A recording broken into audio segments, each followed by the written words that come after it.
¿Qué tal? ¿Cómo les va? Muy buenas tardes. Esto es Plenario, 1 hora y media de información legislativa puesta la lupa en la Cámara de Diputados, una Cámara de Diputados donde se inicia una semana que va a ser muy activa en reuniones de comisión.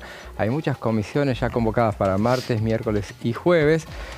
Y el miércoles está convocada también una sesión que acaba de ser oficializada, una sesión pedida por la oposición para tratar el tema del DNU, de los fondos reservados para la CIDE.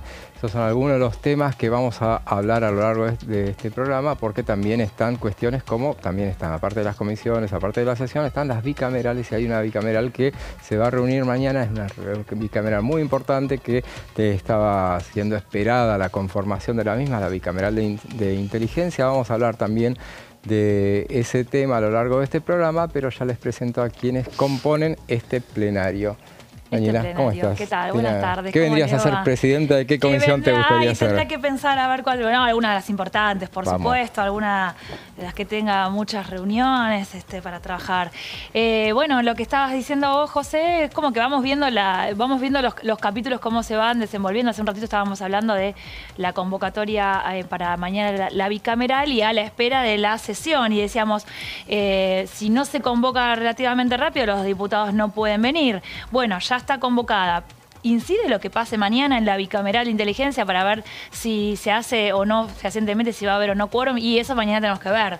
Es medio tarde, además. Mañana creo que a última hora vamos a poder tener esta respuesta de qué es lo que va a pasar con la sesión del miércoles y que si hay algún tipo de acercamiento entre la oposición que lo propone, entre el oficialismo que puede llegar a dar explicaciones sobre el uso de los fondos, sobre todo el manejo de la CIDE, a ver si logran llegar a un entendimiento o se conforma la oposición con las explicaciones, ¿no?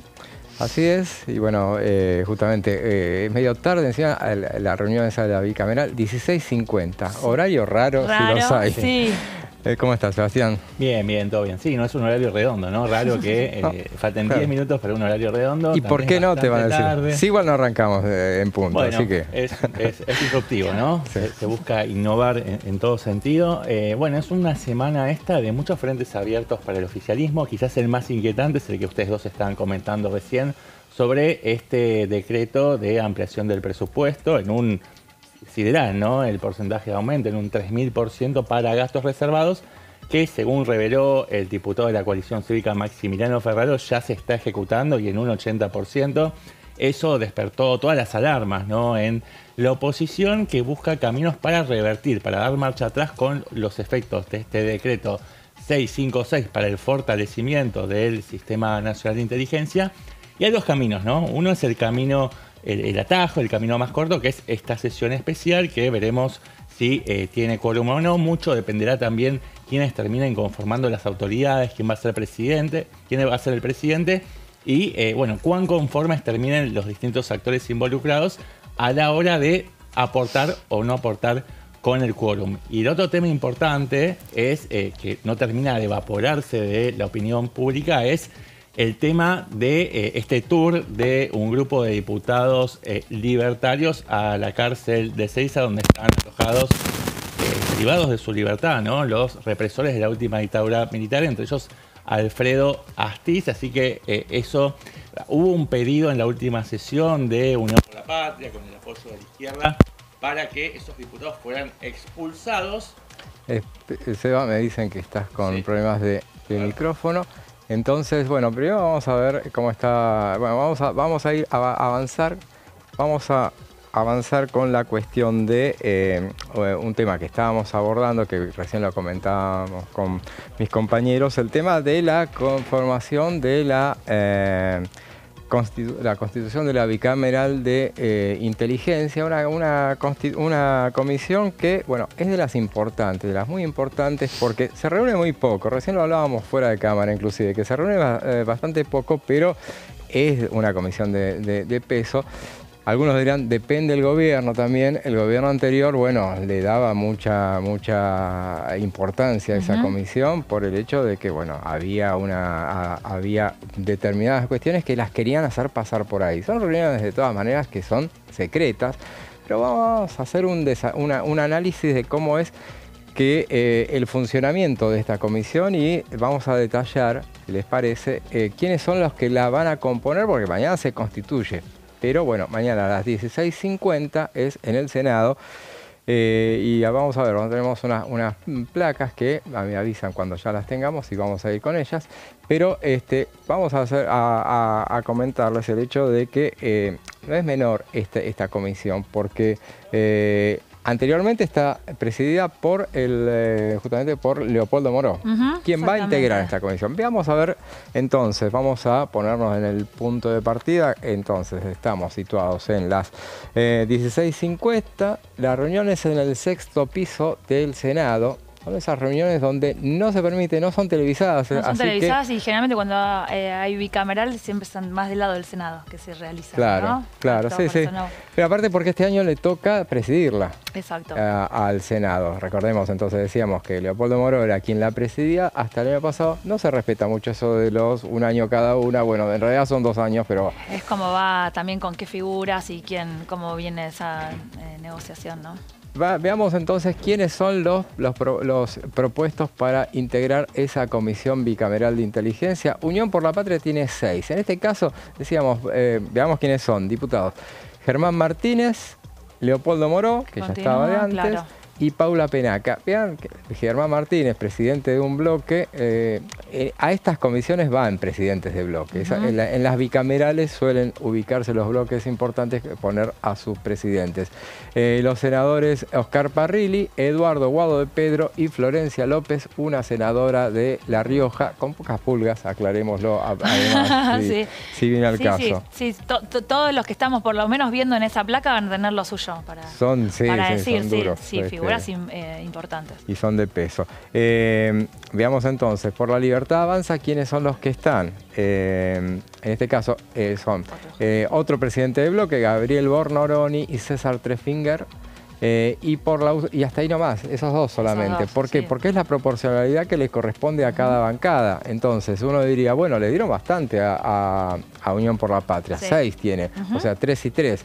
Pero en realidad es medio, tengamos en cuenta, 7 por cámara son 14 en total, o sea, le dieron menos de la mitad, o sea, exacto, si le dabas 2 era como para patear el tablero realmente.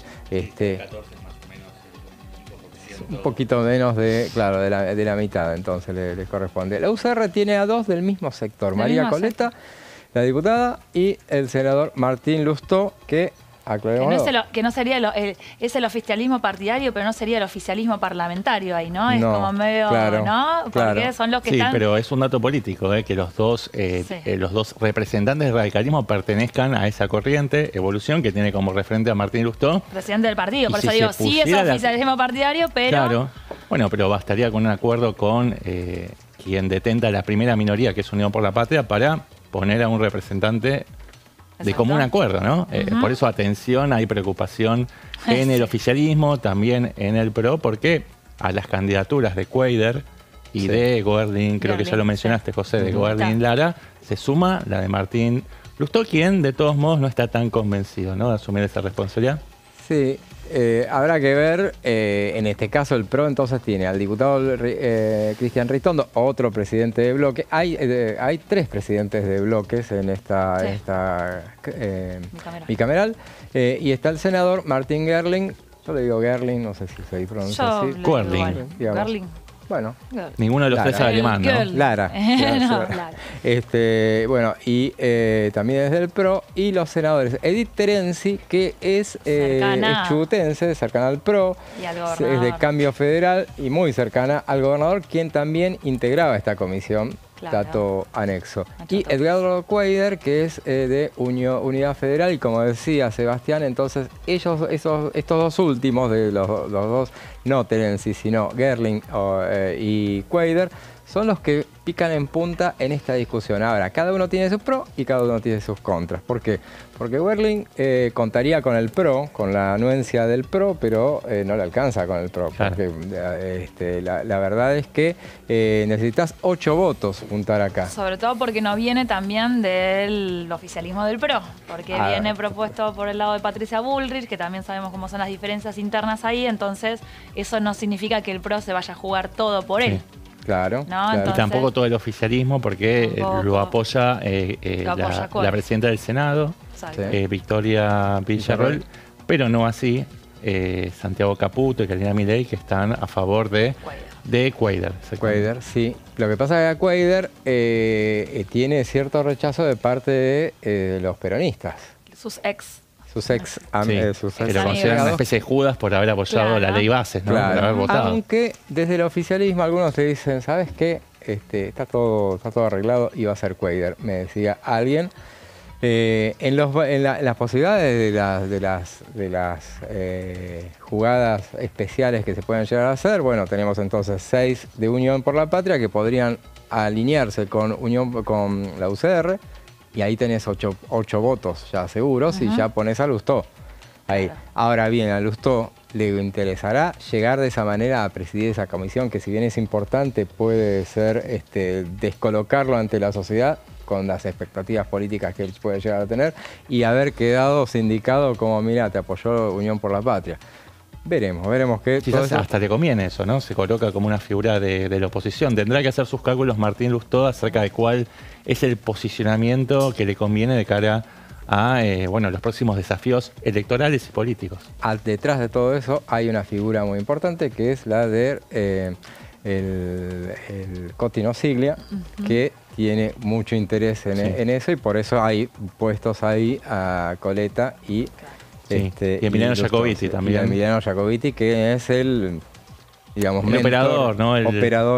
Gran operador de ese sector. Ahora veamos, ¿qué dice la ley 25.520, que es la ley de inteligencia nacional? Por ejemplo, entre otras cosas, establece un estricto secreto y confidencialidad para todos los integrantes de los organismos de inteligencia, los legisladores, los funcionarios, todos los integrantes de la comisión bicameral tienen que respetar ese tema de secreto y confidencialidad. Si bien cuando salgan de esta reunión, como suele suceder, vamos a saber todo lo que habrá sucedido, porque siempre alguien va a hablar, pero no te tiene que poner los dedos, no tiene que dejar las marcas de quién es el que te cuenta. Aparte, de todas maneras, mañana lo que van a hacer es las discusiones que se armarán. No te pueden contar detalles puntuales tiene que ver con las políticas en sí, con algunas decisiones, que también hay como una cierta, no es confusión, sino se mezcla un poco, porque se mezcla el tema del dinero del DNU, pero no es exactamente de lo que se va a hablar en esa bicameral, porque esa bicameral no tiene que ver más con el funcionamiento de la CIDE, y lo del dinero forma parte de otros temas presupuestarios, ¿no? Pero bueno, obviamente, simbólicamente y políticamente sí forma parte de lo mismo. Claro, y hay una parte donde también lo tienen eso lo tienen que ocultar los integrantes de esa bicameral.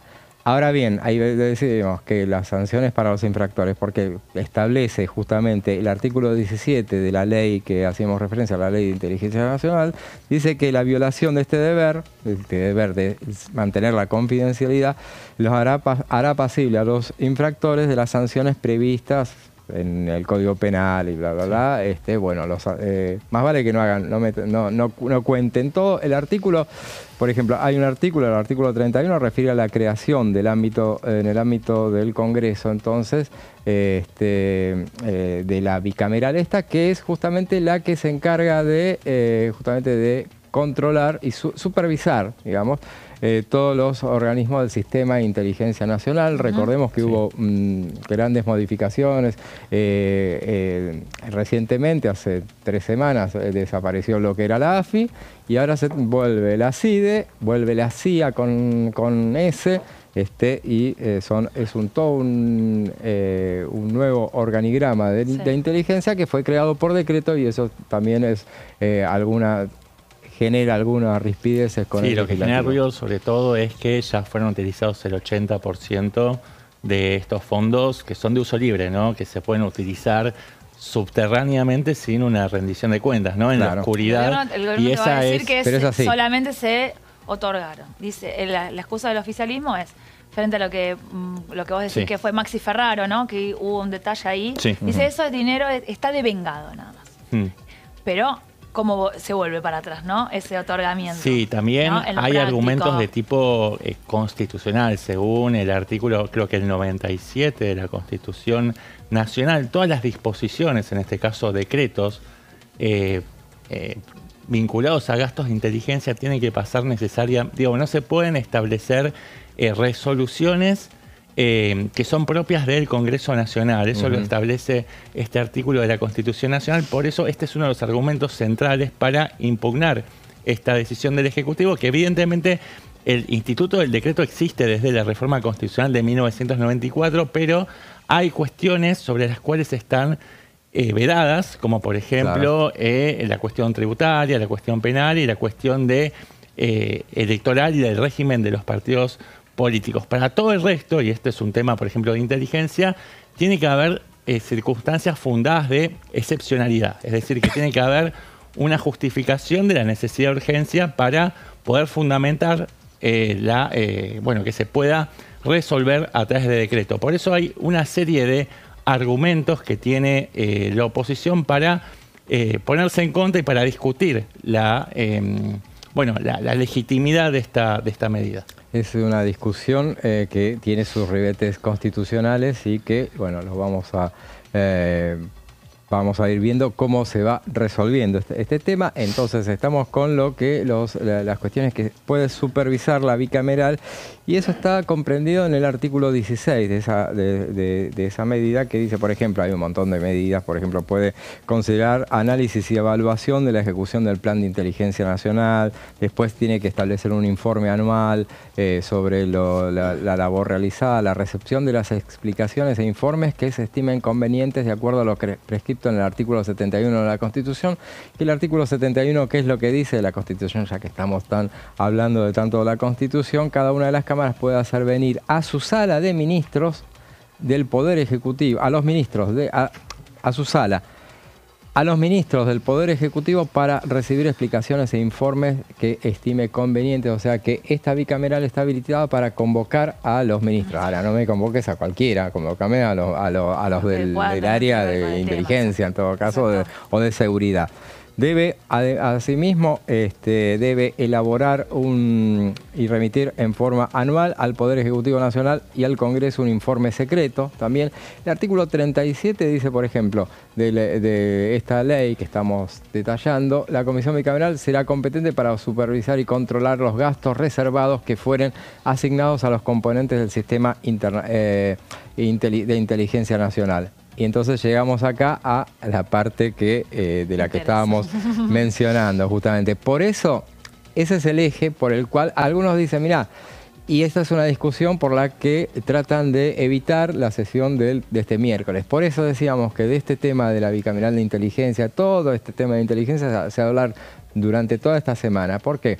En este caso, algunos dicen, bueno, mirá, primero hay que constituir la bicameral de inteligencia para ahí analizar el tema de los gastos reservados. Después, y no sé si le corresponde a la comisión de DNU, en este caso, te lo dicen desde el oficialismo, claro, para evitar que justamente estén pendientes de lo que termine emergiendo de la bicameral de trámite legislativo, que esta semana no se reúne, se reúne cada 15 días, la semana pasada ya se reunirá esta semana tocaba.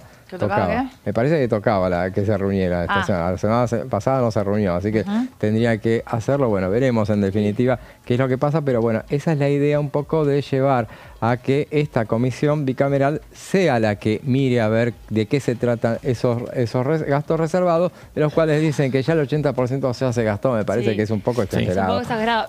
Lo que pasa también es un reclamo que escuchamos mucho en el Congreso, y es el tema de la conformación de las comisiones, que retrasa el tratamiento. Estamos en agosto, todavía no se conformó la comisión. Entonces, claro, es como un círculo. Sale por DNU porque la comisión no está conformada, la comisión que tendría que tener, pero el gobierno dice, no, yo la verdad que necesito hacerlo ahora, este movimiento, y el Congreso, bueno, no sé, el Congreso no se juntó, no lo hizo, entonces yo lo saco por este lado. De hecho, formalmente el presidente de la comisión, hasta tanto no se constituyan las nuevas autoridades, es Leopoldo Moró. Claro. Que es quien había liderado, una serie de les hará ruido, pero es la realidad. Claro. La única verdad. Por eso hubo tanta presión también activada desde Victoria Villarruel para abajo, para que se constituyera, para que se descongelara. Había, claro, muchas dudas y muchos tironeos en torno a quién iba a ser el presidente o la presidenta de esta comisión, y por eso, se mantuvo en duda hasta último momento, pero finalmente mañana vamos a tener esta bendita integración de la bicameral de fiscalización de organismos de inteligencia. Y veamos qué dice también el artículo 37, por ejemplo, fíjense esta línea. Entender, tiene que entender e intervenir en el tratamiento del proyecto de ley de presupuesto nacional que el Poder Ejecutivo remita al Congreso de la Nación. O sea que el tema de los integrantes de esta comisión pueden pedir, bueno, a ver, pasame el presupuesto que lo queremos ver, qué es lo que les corresponde al área de seguridad en todo caso.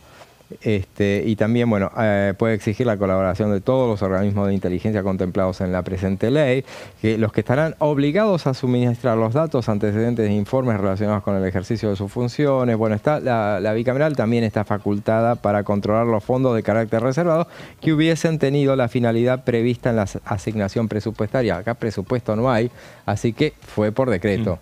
Esto porque no está, no tendríamos esta discusión si hubiera un presupuesto. Tengo entendido, José, que de acuerdo a esta norma que estás citando vos, la 25.520 de inteligencia, es la jefatura de gabinete la encargada, la responsable de enviar las propuestas de reestructuración de fondos a esta bicameral. Claro, y bueno, ahí es entonces ahí es cuando, bueno, como corresponde, no lo pide ella, sino que bueno, y si se lo tiene que pedir a alguien, que se los pida a la jefatura de gabinete, porque bueno, no va a andar metiéndose. Ahora que estamos hablando de jefatura de gabinete, me acordé, no tenemos fecha para el jefe de gabinete. Suponía que era la semana que viene, ¿no? Pero última semana de agosto, 1 de septiembre, todavía no tenemos, ¿no? Fecha. Y con los tiempos que están. Y hablando de jefatura de gabinete, uno de los motivos centrales por los cuales fue eyectado el anterior jefe de gabinete, Nicolás Pose, tenía que ver con una sospecha fuerte de líneas importantes del gobierno de que mandaba espiar a otros sectores del propio gobierno, del mismo signo político. Así que bueno, la cuestión de la inteligencia es un tema muy interesante, por eso es que lo vemos, por eso hay tanto interés en por lo menos estar en las comisiones respectivas, estar ahí. Entonces por eso ven a 3 presidentes de comisiones, a un presidente de un partido metido en 3 presidentes de bloque, a un presidente de un partido metido dentro de esa bicameral, que se reúne poco, pero lo que analiza son detalles muy importantes que hacen al tema de la inteligencia, y por eso es que, bueno, esta reunión entonces que arrancará mañana a las 16:50, me encanta ese horario, va a tener incidencia segura en lo que va a suceder al día siguiente con la sesión o no. La sesión convocada para las 12 del mediodía. Veremos si ya oficializada hace instantes. Ahora ya nos vamos a un muy breve corte y después seguimos con mucha más información legislativa.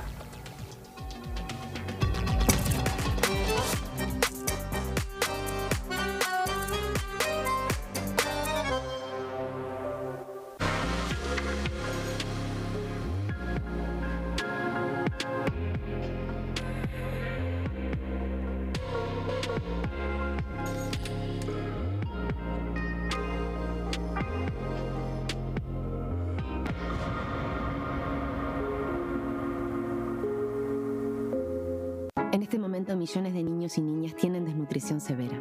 Algunos están tan débiles que apenas pueden pararse. Pero con tu ayuda podemos salvar a los niños. Este alimento terapéutico listo para usar está lleno de vitaminas y nutrientes esenciales que ayudan a los niños y a las niñas a recuperarse de la desnutrición. Gracias a personas como vos, ayudamos a salvar a millones de niños cada año. Da un simple paso. Dona ahora y ayúdanos a seguir salvando vidas.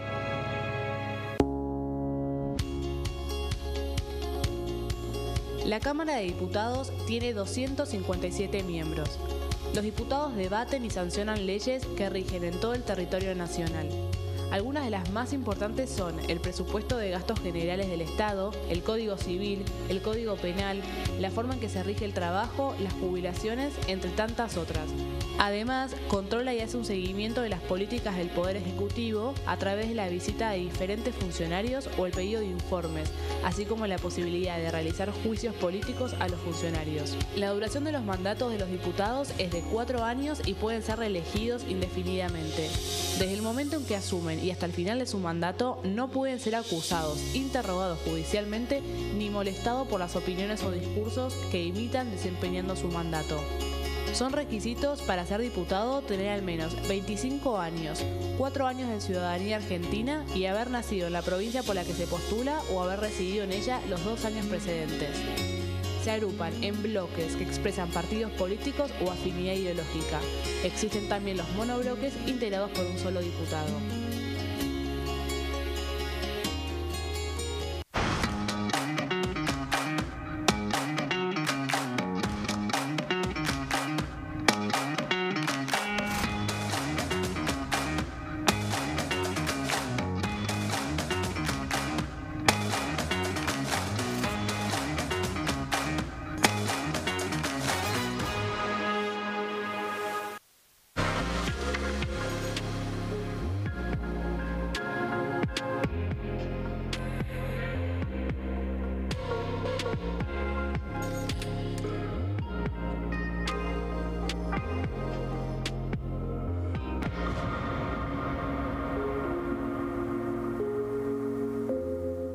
Dengue, Zika y chikungunya.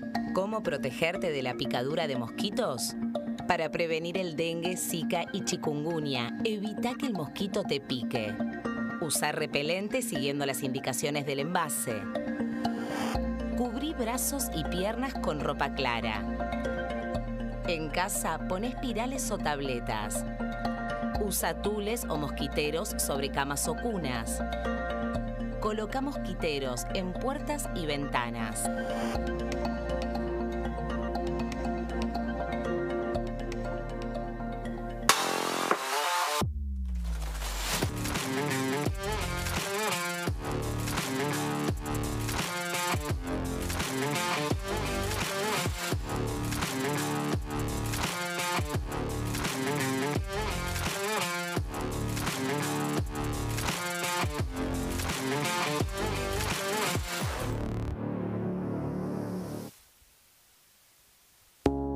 Las sesiones son el espacio donde los diputados debaten proyectos de ley para su aprobación, modificación o desaprobación.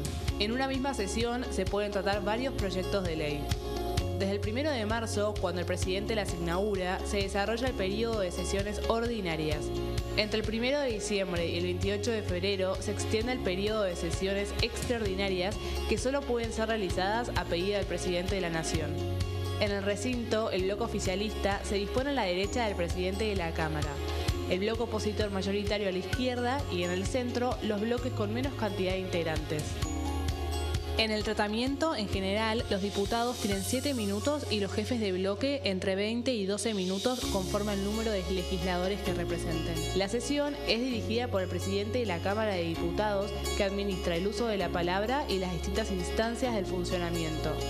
A la izquierda del presidente está el secretario administrativo, a la derecha el secretario parlamentario y debajo de él están los taquígrafos, que registran cada uno de los testimonios.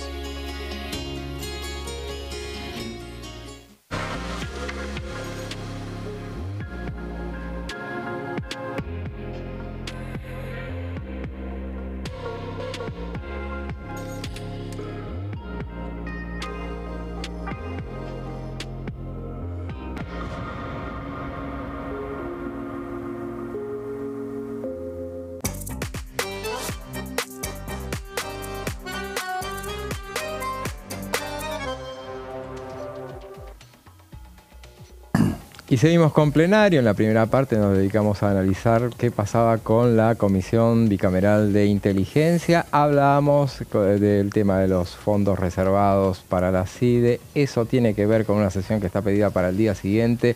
Eso tiene que ver con un decreto, pero para hablar de ese decreto justamente y hablar de un montón de otras cosas, estamos con un invitado, Lisandro Almirón, a quien los saludamos ya mismo. ¿Cómo le va, diputado? Muchas gracias por la invitación. ¿Cómo está Gustavo? Bien. Bueno, hablábamos de, usted es integrante de la Comisión Bicameral de Trámite Legislativo, justamente la que se ocupa del tema de los DNU. ¿Cuándo se reúne ahora? Este jueves teníamos una convocada la reunión para el jueves, probablemente estamos esperando, digamos, porque como se había tratado un tema que era uno de los más importantes de la convocatoria del DNU, que era la cuestión de inteligencia. Hoy la agenda está puesta en la sesión del plenario más que en la comisión, ya que aparentemente agotada la instancia según la interpretación muy restrictiva que tienen algunos legisladores. hay un intento de forzarla a tratar dentro del plenario, y creo que esa es la situación actual. ¿Y qué creen que va a pasar el miércoles? Nosotros estamos preparados para... Venimos siendo un poco, digamos, una minoría con una gran capacidad de consenso, porque la última sesión, pese a todo, tanto los acuerdos que viene llevando el presidente de la Cámara adelante como el presidente de bloque, han articulado de tal manera que las leyes más importantes han salido con un consenso conforme al acordado. Después quedarán algunas otras cosas y que creo que con buen criterio se decidió prorrogarla para tratarla esta semana, y no solamente ganar tiempo para ir conversando y también construyendo consensos, sino también dando el tiempo necesario para que vayan conformándose, en este caso la Comisión Bicameral de Inteligencia y el resto de las comisiones que están desintegradas todavía. Diputado, es como que decíamos que los trámites se hicieron un poco al revés, ¿no? Primero se saca el DNU y después se conforma la bicameral, que debería, ¿no?, poner en orden el funcionamiento de la CID o controlar y todo eso. ¿Usted cree que si mañana la oposición o los bloques que no son La Libertad Avanza se quedan más o menos conformes con cómo queda esa bicameral, se puede pensar que la sesión del miércoles no se realice? Yo creo que puede haber un poco de eso. No hablé ni con el presidente ni con el presidente de bloque. Creo que están trabajando. Seguramente lo mejor para todos es que se conformen las comisiones y que cada tratamiento que tengamos se aboque en las comisiones a tratarla previamente antes de pasar al plenario. Esta cuestión de tratar un proyecto como el del presupuesto destinado, digamos, a la nueva CIDE, a nosotros nos trae, por lo menos a mí desde el punto de vista legislativo, me trae esta cuestión de la constitucionalidad de tratar algo en el plenario con una mayoría simple de poder ser aprobado. Me parece que no ese es el objetivo o la finalidad o el espíritu de la ley. El espíritu de la ley es que las comisiones que fueron conformadas a tal efecto la puedan abordar, cuando son comisiones bicamerales, como en el caso de la de DNU, aún más. Entonces tratarlas tanto con los legisladores del Senado como los de la Cámara de Diputados, me parecería la forma adecuada de hacerlo. Y si no tuviera despacho de comisión o no tuviera tratamiento, la lógica te lleva a pensar de que son temas que requieren una mayoría especial. Por lo tanto, lo que uno necesita es, y lo que marca de alguna manera la técnica legislativa, es reunir la mayor cantidad, la mayor capacidad de consenso para este tipo de normas. Diputado, ¿usted observa una intencionalidad política detrás de esta convocatoria que está haciendo Encuentro Federal, la coalición cívica, un sector minoritario de la UCR, de llevar al recinto esta cuestión cuando ya hay un organigrama puesto sobre la mesa, mañana se va a estar convocando la bicameral? ¿Cree que hay una animosidad o algún...? Y bueno, ustedes son los periodistas, yo puedo contar desde adentro. Evidentemente hay una intencionalidad por parte de algunos legisladores. A mí me toca formar parte de la Comisión Bicameral de DNU con Massot. Él conocía la situación, incluso que había una convocatoria para tratar esta cuestión sobre este tema, y sin embargo forzó el tratamiento, digamos, con una cantidad de firmas. En una sesión especial trató de tratarlas antes de que venza el plazo que establece incluso la Constitución Nacional. O sea, que hay una intención, hay una intención. Acelerar los tiempos a veces tienen la finalidad de negociar quizás otras cosas que no tienen que ver con la legislación propiamente dicha. ¿Qué cosas, por ejemplo? Espacios de poder, la integración de las comisiones, autoridad en las comisiones. Son cosas que se dan permanentemente y que son muy usuales, digamos. Pero bueno, nosotros, creo que tanto el presidente del bloque como el presidente de la Cámara, que son quienes llevan adelante estos acuerdos y este tratamiento, confían muchas veces en la palabra de que con quienes hablan. No siempre se dan y se materializan los acuerdos que se efectúan fuera del recinto, y hay algunos legisladores más cumplidores que otros, digamos. Es precisamente, creo que el legislador Mazot no reviste digamos, la categoría de los más cumplidores. ¿Habla de Mazot o habla de...? No, hablo de Mazot concretamente, me toca ser, digamos, miembro de la comisión y estuve presente, digamos, cuando se decidió postergar el tratamiento para la próxima reunión, y consentido y acordado entre todos los legisladores, y después tiene este tipo de cosas, digamos, va jugando y va maniobrando de acuerdo a la conveniencia de otros intereses que no tienen que ver con lo que la Argentina o lo que la gente está necesitando hoy. Su bloque estuvo conmovido las últimas semanas por el tema de esa visita de un grupo de diputados al penal de Ezeiza. ¿Cómo están las cosas puertas adentro en la bancada? Yo creo que la última sesión, digamos, de alguna manera puso punto final a cualquier tipo de duda de cómo actúa el bloque.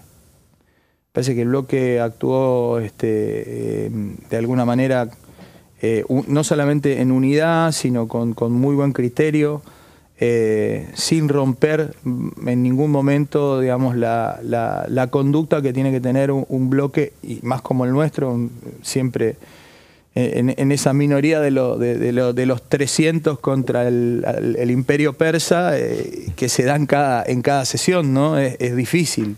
Entonces yo creo que en ese sentido nos dio mayor cohesión, y creo que nos hizo muy bien esa sesión.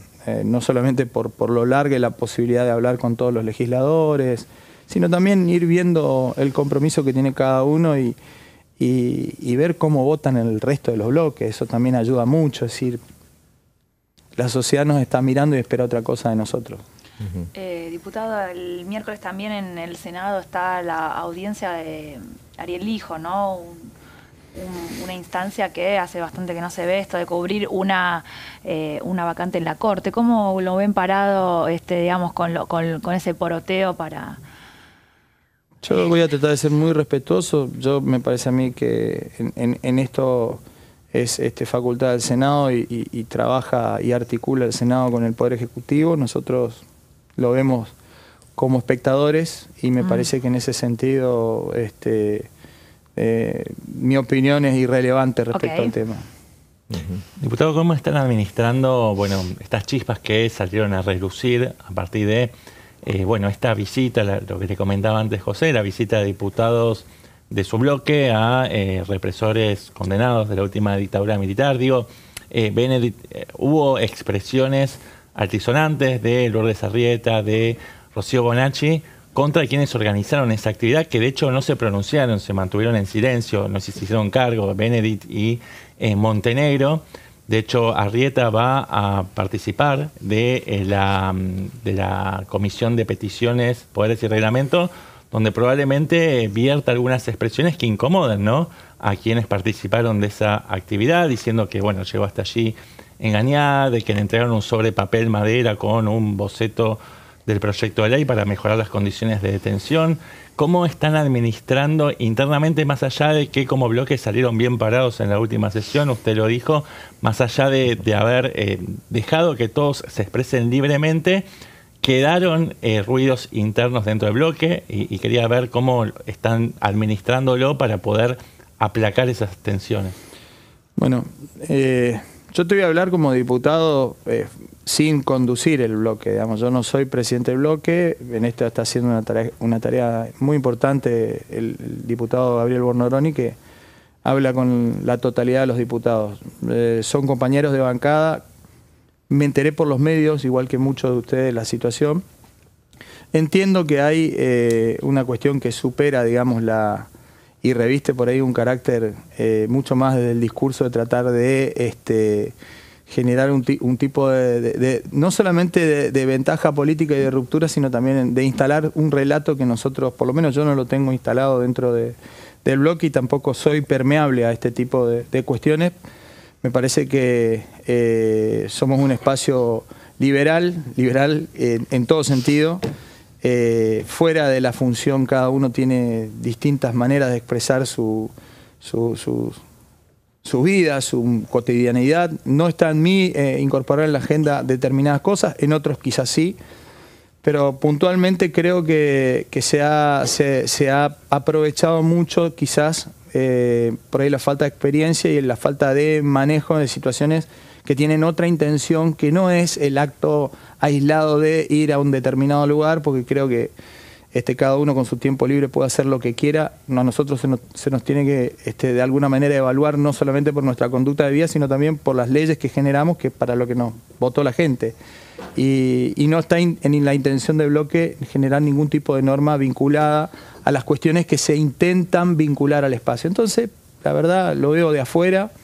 Tengo en lo personal muy buena relación con todos mis compañeros y la verdad en el trabajo día a día y en la demostración de lo que fue la sesión del otro día, creo que ha aportado un poquito de experiencia, estamos bastante bien y seguramente las opiniones en muchas cosas nunca van a coincidir, pero bueno, son opiniones, no son ni tarea legislativa ni son leyes que vamos a votar en el recinto. Perfecto, diputado, le agradecemos mucho su muchas gracias a ustedes. Bueno, y nosotros seguimos en la continuidad informativa de TV con lo que decía esta mañana el vocero presidencial Manuel Adorni. El Ministerio de Salud, a través de la Superintendencia de Servicios de Salud, actualizó los procedimientos de multas a obras sociales y prepagas que hacían oídos sordos a los reclamos de sus afiliados. Durante todo el año 2023 se han recibido 25.000 reclamos. De esos 25.000 reclamos, solo 6.000 terminaron con un expediente iniciado. Expedientes que, por supuesto, se terminaron cajoneando, ya que de estos 25.000 reclamos y 6.000 expedientes no se realizó absolutamente ninguna multa. En lo que va de este año, ya hay 25 obras sociales y prepagas que han sido multadas con la correspondiente actualización de montos.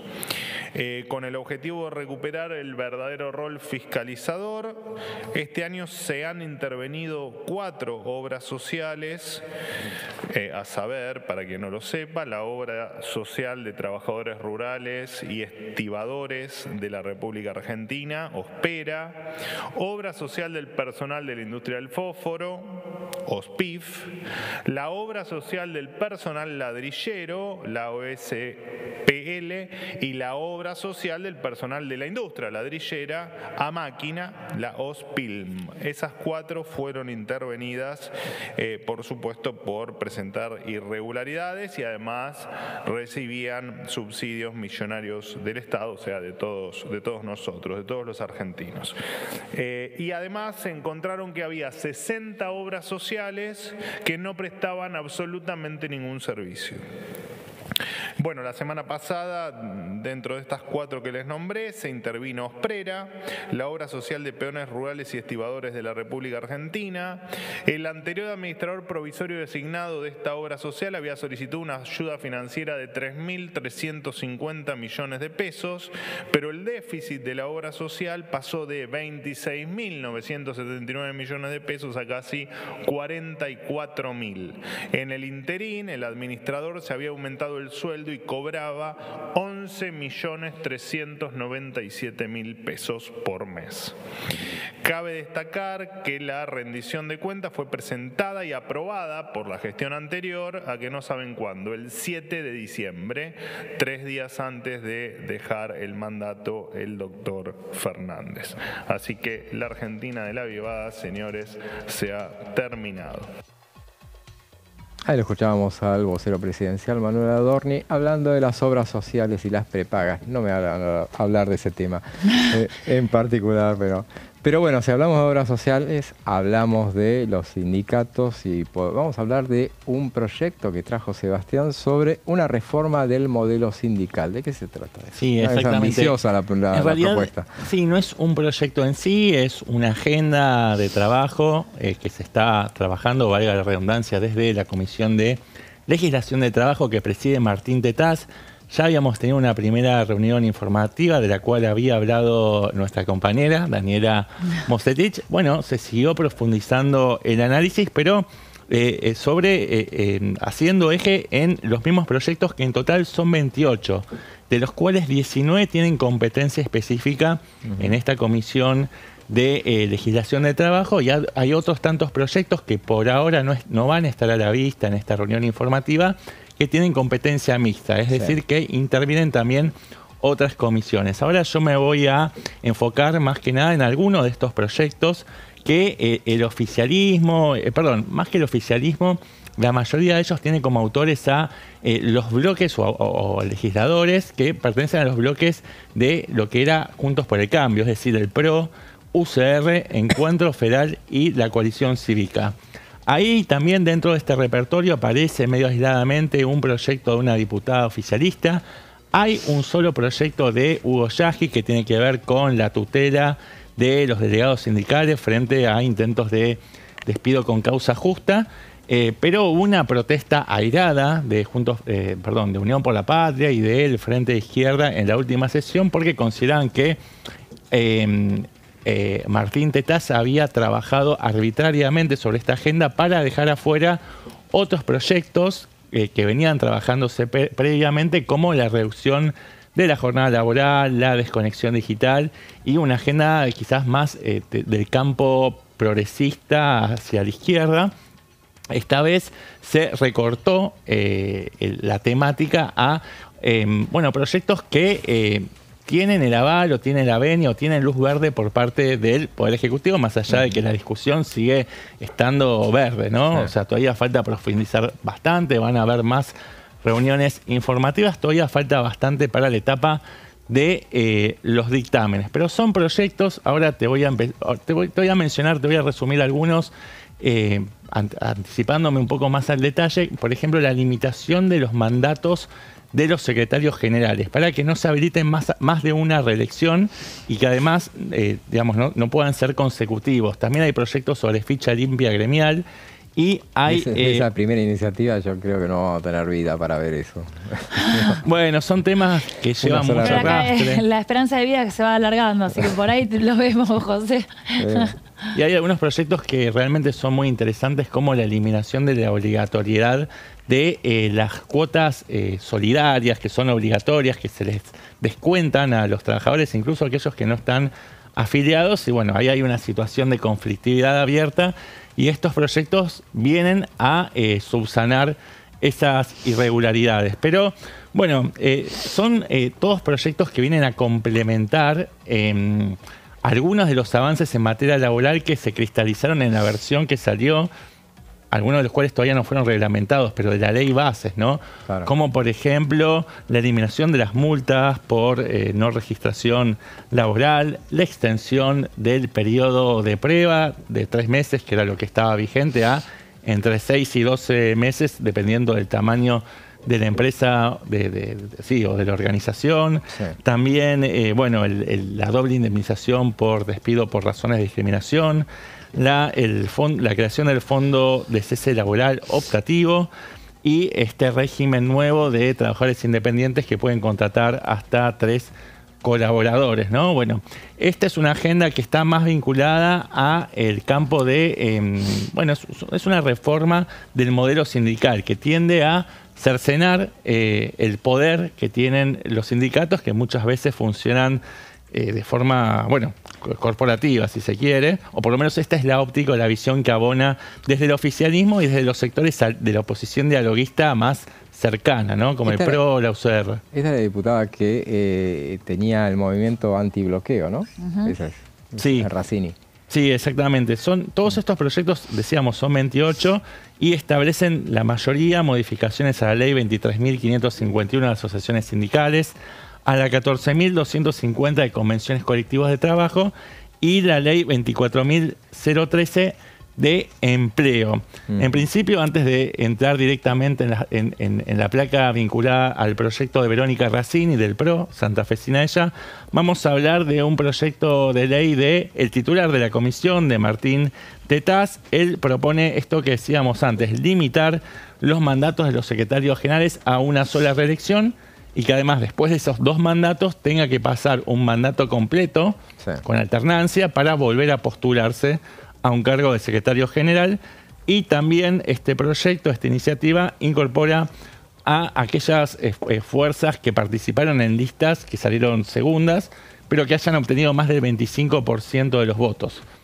Entonces, estas fuerzas políticas que son minoritarias se incorporan a las comisiones directivas o a los órganos deliberativos de los gremios. Ahora sí, vamos con la placa de Verónica Razzini. Ella es santafesina y propone, bueno, la eliminación de las cuotas solidarias, también limitar la ultraactividad de los convenios colectivos. Esto es, la ultraactividad se define como el principio por el cual todo convenio colectivo está vigente hasta tanto no rija un nuevo convenio colectivo, con lo cual esto viene de alguna manera a acechar algunos de los derechos conquistados por los trabajadores. Claro. También esta iniciativa restringe el derecho a huelga en áreas como educación y transporte. Bueno, lo de educación ya se trató la semana pasada en el recinto, con la esencialidad educativa.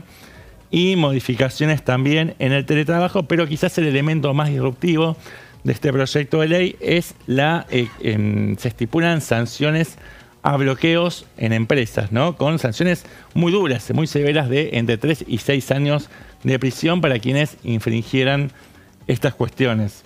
También hay un proyecto de Héctor Stefani, él es de Tierra del Fuego, del PRO, sobre ficha limpia gremial, es decir, que aquellas personas personas que hayan sido condenados por delitos cualquiera fuere, no pueden presentarse a elecciones para comisiones internas o para ser secretarios generales. Después hay un proyecto de Marcela Campagnoli que va también bastante en esta línea y que establece la incompatibilidad entre ser dirigente de clubes o de asociaciones deportivas, sobre todo vinculadas al mundo del fútbol, con ser además sindicalistas con cargos en comisiones directivas, ¿no? Dentro de estos gremios. También hay un proyecto de Mónica Frade que establece la intervención de la Sindicatura General de la Nación y la obligatoriedad de que hagan rendiciones de cuentas de los fondos sindicales. Además, este proyecto establece la obligación para los sindicalistas que ocupan los más importantes cargos en las estructuras gremiales de presentar declaraciones juradas patrimoniales. Esto generó mucho ruido en Hugo Yasky, que le estaba escuchando en ese momento, que casi se levanta y se fue en ese momento diciendo que ellos ya, y Palacio creo que estaba ese día también, que ellos ya presentan declaraciones juradas todos los años, que digamos se está tratando de legislar sobre algo que ya funciona, que ya tiene un funcionamiento en ese sentido. Después tenemos también iniciativa de María Eugenia Vidal, también en el mismo sentido de establecer la obligatoriedad de las declaraciones juradas patrimoniales y la limitación de los mandatos. Este es un elemento diferente, un matiz, porque establece una duración máxima de 4 años, de la misma forma que funcionan los mandatos de presidentes, vicepresidentes, de jefe de gobierno porteño, de gobernadores de provincias. Así que, bueno, viene a contribuir como un insumo más dentro de esta discusión sobre los derechos sindicales. Estos son proyectos que, digamos, todos llevan el mismo título, si se quiere un poco capcioso, benévolo, inocente, de democratización sindical, ¿no? Pero bueno, para la oposición que se pone en pie de guerra y la oposición más dura, ¿no? Me refiero al kirchnerismo y la izquierda, pone la guardia en alto y dice, bueno, están tratando de convertir las conquistas de derechos laborales en tierra arrasada. Claro. Pero bueno, esa claramente no es la visión que predomina en el oficialismo y en estos bloques de Juntos por el Cambio. Hay más proyectos, hay un proyecto de Silvana Giudici, ella es de la Ciudad de Buenos Aires, del PRO, bastante cercana a Patricia Bullrich, con un proyecto distinto que establece el derecho de acceso a la información de todo lo que tenga que ver con los sindicales, es decir, que cualquier petición para acceder a información sobre documentación sindical, las organizaciones tienen que tener políticas de transparencia y estar abiertas y ser receptivas a este tipo de solicitudes. También este proyecto propone programas de integridad y transparencia para todo el sistema de procedimientos en compras y contrataciones públicas, contrataciones de parte de los gremios. Y hay un proyecto de la cordobesa radical Soledad Carrizo, en este mismo sentido, en esta línea que establece un código de ética para los miembros de órganos directivos y también, al igual que el proyecto de Silvana Giudici, establece la garantía del acceso a la información pública sobre documentación sindical. Después hay un proyecto más sobre paridad de género de Ingrid Jeter, ella es diputada nacional, mandato cumplido, sí, pero son proyectos que van a quedar para ser tratados con posterioridad. En esta primera instancia se van a trabajar solamente, se van a abordar proyectos que tienen competencia exclusiva en la Comisión de Legislación del Trabajo. Entonces decíamos que se va a estar juntando esta reunión mañana, en pocas horas nomás, a las 11:30. Perfecto, esa es la Comisión de Legislación del Trabajo, muy amplio el informe, ya sabemos de qué van a hablar en esa comisión que preside Martín Tetaz. Ahora vamos a una pausa y ya volvemos.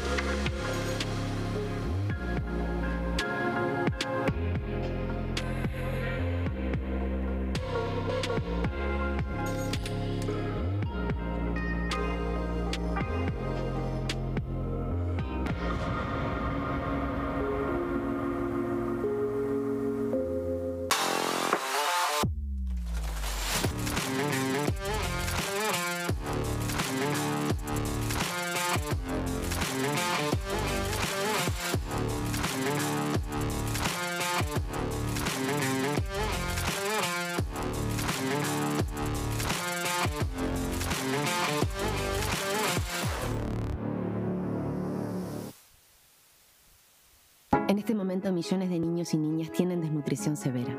Algunos están tan débiles que apenas pueden pararse. Pero con tu ayuda podemos salvar a los niños. Este alimento terapéutico listo para usar está lleno de vitaminas y nutrientes esenciales que ayudan a los niños y a las niñas a recuperarse de la desnutrición. Gracias a personas como vos, ayudamos a salvar a millones de niños cada año. Da un simple paso.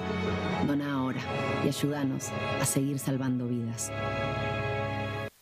¿Qué diferencia hay entre la Cámara de Diputados y la Cámara de Senadores? La Cámara de Diputados representa al pueblo de la nación argentina. Esto significa que las provincias más grandes y con mayor cantidad de habitantes tienen muchos más diputados que las provincias más pequeñas. La manera de establecer las cantidades es proporcional. La Cámara de Senadores representa a las provincias. Cada provincia envía 3 senadores al Congreso Nacional. El total de senadores es 72, dado que las provincias argentinas son 24. Este es un número fijo. Por ejemplo, la provincia de Buenos Aires cuenta con 70 diputados nacionales y la provincia de Tierra del Fuego con 5. Pero tanto la provincia de Buenos Aires como la de Tierra del Fuego cuentan con 3 representantes cada una en el Senado de la Nación. Cada 2 años, el Congreso Nacional renueva la mitad de sus diputados y 1/3 de sus senadores nacionales. El mandato de los senadores es de 6 años, mientras que el de los diputados es más breve, dura solamente 4 años.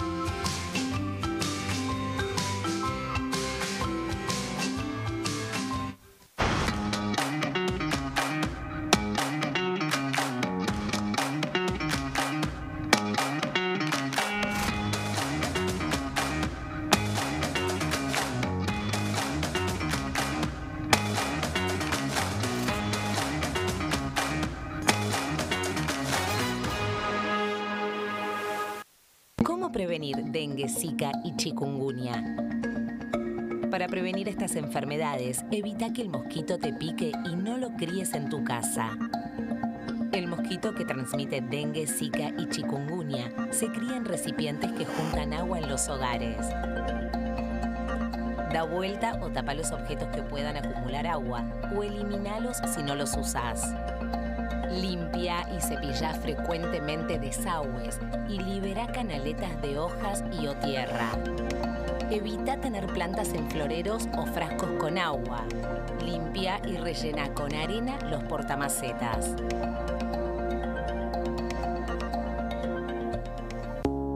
Las sesiones son el espacio donde los diputados debaten proyectos de ley para su aprobación, modificación o desaprobación. En una misma sesión se pueden tratar varios proyectos de ley. Desde el 1 de marzo, cuando el presidente las inaugura, se desarrolla el periodo de sesiones ordinarias. Entre el 1 de diciembre y el 28 de febrero se extiende el periodo de sesiones extraordinarias que solo pueden ser realizadas a pedido del presidente de la Nación. En el recinto, el bloque oficialista se dispone a la derecha del presidente de la Cámara, el bloque opositor mayoritario a la izquierda y en el centro los bloques con menos cantidad de integrantes. En el tratamiento, en general, los diputados tienen 7 minutos y los jefes de bloque entre 20 y 12 minutos conforme al número de legisladores que representen. La sesión es dirigida por el presidente de la Cámara de Diputados, que administra el uso de la palabra y las distintas instancias del funcionamiento. A la izquierda del presidente está el secretario administrativo, a la derecha el secretario parlamentario y debajo de él están los taquígrafos, que registran cada uno de los testimonios.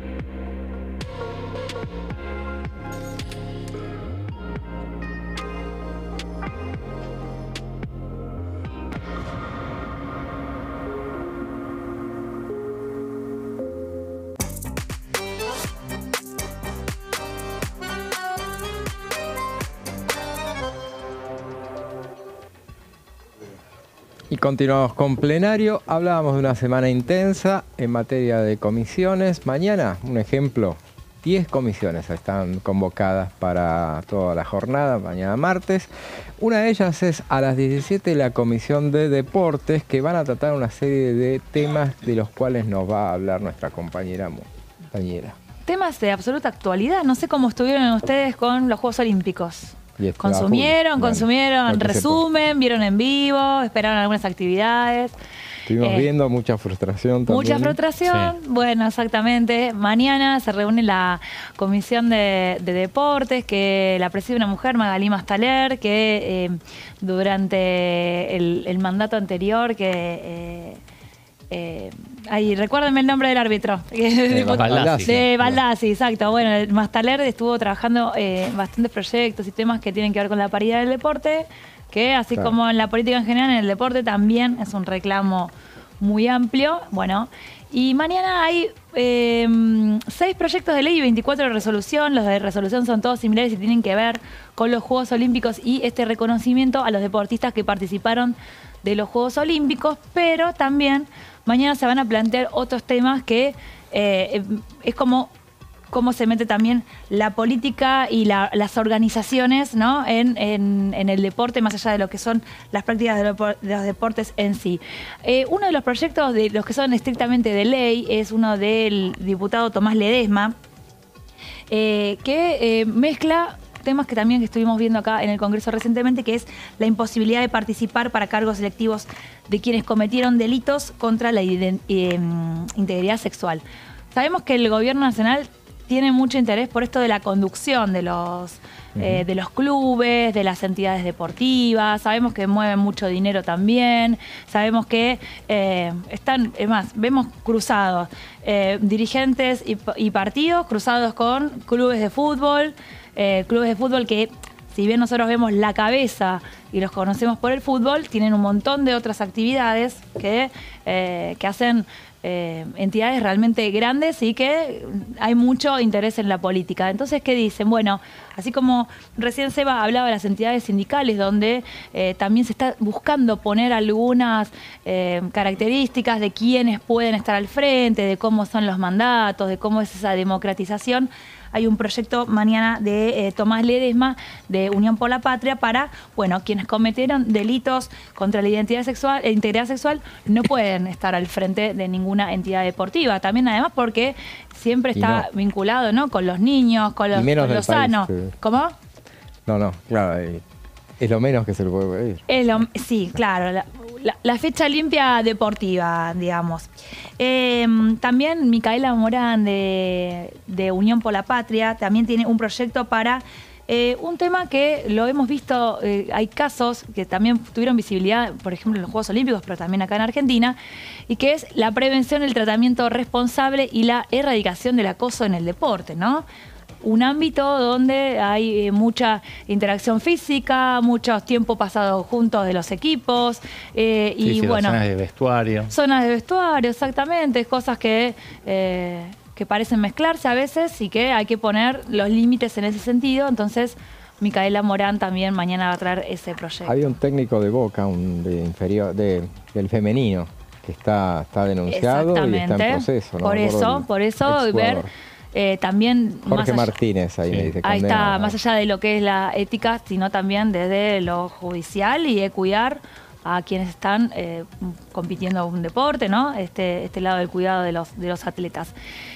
Karina Bachey trae mañana otro proyecto para la asistencia económica mensual para personas con discapacidad que practiquen deportes federados. Ahora les voy a traer algunos números de lo que fueron los Juegos Olímpicos, pero el tema de la asistencia mensual a los deportistas en general está en un nivel bastante bajo, ¿no? Sí. Y la dificultad para los deportistas, incluso más quienes tienen una discapacidad, le hace muy difícil ir a las competencias, le hace muy difícil costear esto de trabajar y entrenar, representar al país. O sea, nos fijamos cuando llegan los Juegos Olímpicos o instancias importantes, bueno, ¿cuántos atletas llevamos? Bueno, ¿qué pasó en los 4 años anteriores? ¿Cómo se fomentó el deporte? El deporte desde los más chiquitos que arrancan con una iniciación hasta quienes empiezan a hacer un camino más profesional. Acá en Argentina muy pocos deportes tienen un camino profesional remunerado. Claro, ¿no? Porque incluso los deportistas de alto rendimiento, la gran mayoría de las disciplinas no son profesionales, es decir, los deportistas no cobran una remuneración por el trabajo. Es un trabajo con mucho, digamos, que requiere mucho esfuerzo, mucha disciplina y no están recibiendo una retribución. Sí, te diría que más allá del fútbol, puede haber rugby, puede haber básquet, pero no mucho más.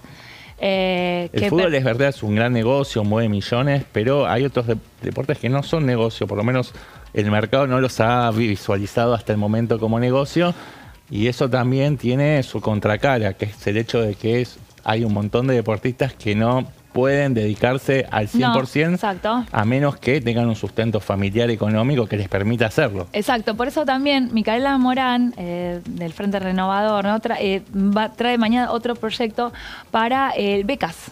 Claro. ¿No? Becas que son importantes en esto de decir, bueno, cuando se complica, hemos escuchado...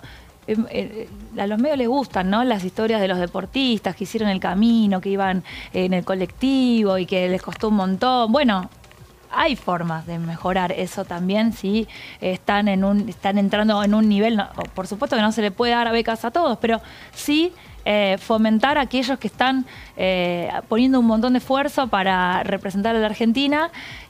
Bueno, cómo se puede implementar. Yo sé que no hay plata, yo sé que, pero redunda incluso en otros problemas que estamos viendo en los jóvenes, con las adicciones, con el tiempo libre, ¿no? De lo que es la salud, el cuidado de la salud y el fomento del deporte, que es un trabajo a largo plazo. Entonces, poner dinero ahí no tiene un rédito político inmediato. Entonces, bueno, es ese diálogo y ese ida y vuelta que lo vemos de los distintos espacios que no lo visualizan de la misma manera. Y también Tomás Ledesma, bueno, un tema que ya lo hemos hablado incluso desde el año pasado y antes de antes, la emergencia nacional económica de los clubes de barrio y de pueblo, de Gisela Marciota, que se ha tratado en comisión infinidad de veces, no ha prosperado nunca. Sí. La emergencia nacional económica... Es un tema del cual venimos hablando desde Luna Avellaneda, que es una película del 2002, por ahí. Que lo vemos resurgir cuando vienen las tarifas, ¿no? Y cómo va a ser el buffet para pagar la tarifa. Bueno, el tema... lo vemos año tras año porque no se resuelve. Claro. ¿No? No se resuelve. Entonces, esos lugares donde son contención en lugares vulnerables, ¿no? Donde los chicos pueden ir a hacer actividades la verdad que por pocos pesos, les cuesta mucho mantenerse. Más allá del negocio inmobiliario también, ¿no? Que según donde están ubicados estos clubes de barrio, no es negocio tener un club de barrio y sí es negocio tener una torre, ¿no? Sí, o muchos terminan concesionando sus espacios para cadenas de gimnasios. Exacto, ¿no? exacto, sí, exacto. Y bueno, implementación de planes y programas para el acceso al deporte. Todo combinado, el deporte, los fondos que son necesarios para sustentar y el rol social que tiene el deporte. Ahí, más allá de, bueno, si les gusta o no los deportes, Argentina tuvo 3 medallas en estos Juegos Olímpicos, la del Maligno Torres, la dorada, sí, ¿no? Que fue muy sorprendente. Sí. Las leonas muy también. Celebrada, la de bronce de las leonas y la de Liot, claro, exactamente, la de plata de la dupla mixta. Magdalani y sale arriba. Y Bosco, no, sí, claro, Magdalani y Bosco, una dupla mixta que sorprendieron ahí, que tuvieron una muy buena performance. 136 deportistas fueron a los Juegos Olímpicos de la delegación argentina, que la vimos, ¿se acuerdan? En los primeros días ahí por el Sena, en el barquito que iban saludando. Sí, pero miren los números, 103 fueron hombres, 75,73%, y 33 fueron mujeres, ¿no? 24,26 con participación en 23 deportes. Cada vez hay más deportes igual. Vemos cosas que antes no existían. Sí, pero mucha disparidad de género, ¿no? Sí. Ahí, por ejemplo, a la hora de otorgar las becas se podría ponderar por género para tratar de equilibrar más allá del mérito deportivo. Pero miren ahora lo que les voy a contar. No es la única variable, pero somos nosotros los que tuvimos el tema porque, primero, ahí la ponderación que hace de lo que fue la delegación argentina fue la delegación con menor cantidad total de atletas y menor porcentaje de mujeres desde Barcelona en 1992. O sea que Argentina lo hizo mejor y en esta oportunidad estuvo medio flojo, short of woman, ¿no? Estuvo medio... No respetó, en realidad no hay ningún cupo, pero no tuvo en cuenta eso, o es el reflejo del fomento que se le da al deporte de la mujer, sí, ¿no? Es el reflejo del modelo de construcción de deportivo. Sí, porque por supuesto que no es una selección de quiénes van a ir, sino quiénes clasifican y cómo están preparados para eso. Y lo que les decía recién, fue el primer Juego Olímpico de la historia con paridad de género en las competencias. Por eso lo que estuvo mal fue Argentina. Claro. ¿Sí? Sí. Se logró ese hito de competencia equiparable de hombres y mujeres, con mayor cantidad de... Seguramente también tiene que ver con este avance como sociedad de... antes en los Juegos Olímpicos había solo fútbol masculino, ahora fútbol de los dos géneros, del básquet, el handball, bueno, nosotros por suerte tenemos el hockey, ¿no? El deportes náuticos, ¿no? Por supuesto. Y Argentina tuvo un desempeño en el lugar 52 entre 206 países, que la verdad que por el tamaño del país y por el desempeño... Y nos salvó Maligno con la de oro, pues si no estaríamos, no sé, 150. Sí, ¿no? Claro. Exacto. La ponderación, la de oro, vale más, ¿no? Claro, en eso para el momento, contra quienes tuvieron 3 medallas. Por eso me parece que... no es que abra un diálogo, el diálogo existe, este debate en la sociedad sobre el dinero para el deporte, que no es el dinero para los negocios del deporte, ¿no? Sino para el fomento, y ver cómo se puede trabajar desde el Congreso para apuntalar políticas que vienen desde el Poder Ejecutivo, ¿no? Pero bueno, cómo dejarlo establecido por ley ciertas becas o cierto fomento para deportes que no tienen tanto rating, por ejemplo. Así es, y bueno, si vamos a analizar la calidad de las medallas, en realidad, bueno, salvo el Maligno, en la de bronce era una pareja mixta. Sí. En la de plata, perdón. Y en la de bronce eran todas mujeres, así por eso ahí creo que estuvo ustedes bien. Hicieron lo que correspondía y sí, claro. Los que estuvimos en falta... No, bueno, ahí... lo que decía, uno de los proyectos hablaba de la mayoría la mitad de la delegación se llevó, por ejemplo, un reconocimiento, un diploma que es que entrar entre los mejores 8, o sea, eso estuvo bien, pero ya de movida fueron pocos atletas. Sí, fue chica la delegación. Por eso. Es verdad. A trabajar para Los Ángeles 2028. No sabía, me estoy enterando ahí ahora en vivo. En DTV. Sí. Y sí, así es. Y bueno, entonces eso es a las 17 horas mañana. Más temprano, a las 14, va a haber una nueva reunión, un nuevo plenario, en este caso de las comisiones de legislación penal, familia, niñez y juventudes, justicia y presupuesto y de haciendas para analizar el tema del régimen penal juvenil. Esta vendría a ser la tercera o la cuarta reunión ya que se realiza este plenario, donde se está avanzando. Todavía no hay señales de que se vaya a dictaminar, pero acá veo que no es informativa. Así que ya se empieza a analizar el tema de, bueno, la letra chica. Ni con invitados. Ni con, claro. Así que veremos entonces si diría que es esta reunión y la que viene para firmar, me parece. No creo que la última reunión había sido una segunda ronda de expositores, claro, invitados, esta va a ser la cuarta, especialistas en la materia que volcaron sus opiniones como para generar insumos a la discusión y ver si se puede compatibilizar con la propuesta del gobierno, que es bastante ambiciosa, en el sentido de que propone bajar la edad de imputabilidad a los 13 años, ¿no? Respecto de el estándar que tenemos actualmente, uno de los más altos de la región, que es de 16 años. De hecho, había un diputado, no recuerdo cuál era, que proponía uno todavía más mano dura, todavía más punitivista, que era bajar la edad de imputabilidad a los 12 años, ¿no? Que es el nivel que existe en Brasil y en México, Costa Rica, entre otros países de la región.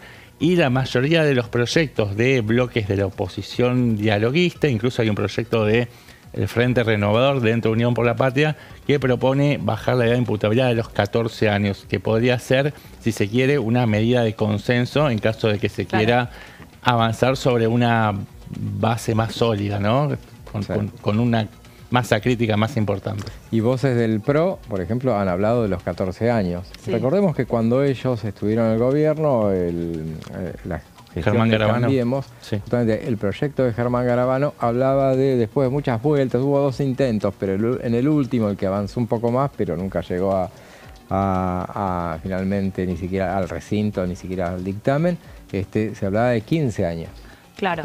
Ahora estaba pensando, este proyecto fue presentado en conjunto por Patricia Bullrich y Mariano Cunio Libarona, presentado fuera del Congreso. Todavía no tenemos novedades sobre posible presencia de los ministros, pero Cunio Libarona está citado para la semana que viene.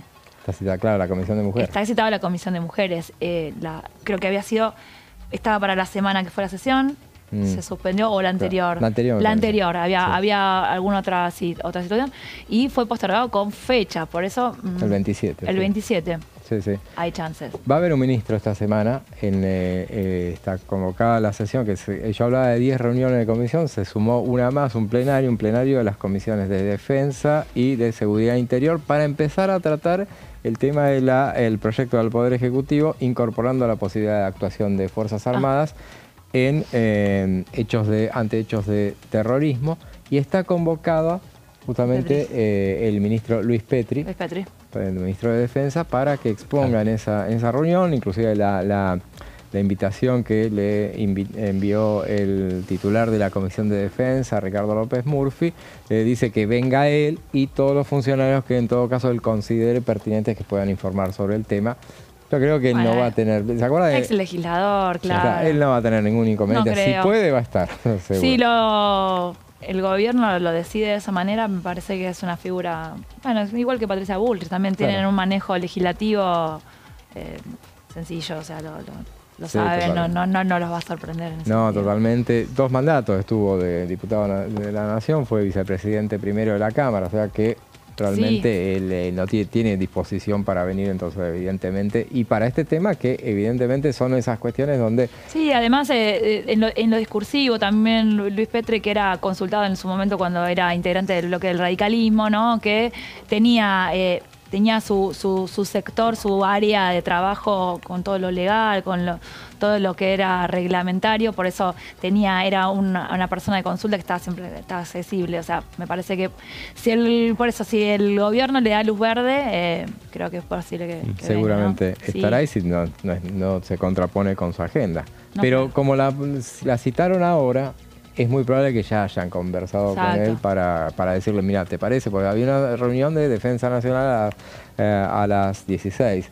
Entonces, bueno, la convocaron para ahora. Sí, se incorpora una hipótesis o un escenario más por el cual se le da luz verde a las Fuerzas Armadas para que intervengan en asuntos de seguridad interior. Una de esas hipótesis que permite que las Fuerzas Armadas puedan actuar con operativos de despliegue militar es la declaración de estado de sitio. Bueno, ahora con que un comité de crisis, con el aval incluso del gobernador o de quien esté al frente de esa jurisdicción, con un pedido concreto y que se defina como terrorismo aquel situación que está generando conmoción en una comunidad concreta, eso ya le abre la puerta a las Fuerzas Armadas para que puedan intervenir y repeler esa situación que representa una situación de terrorismo, ¿no?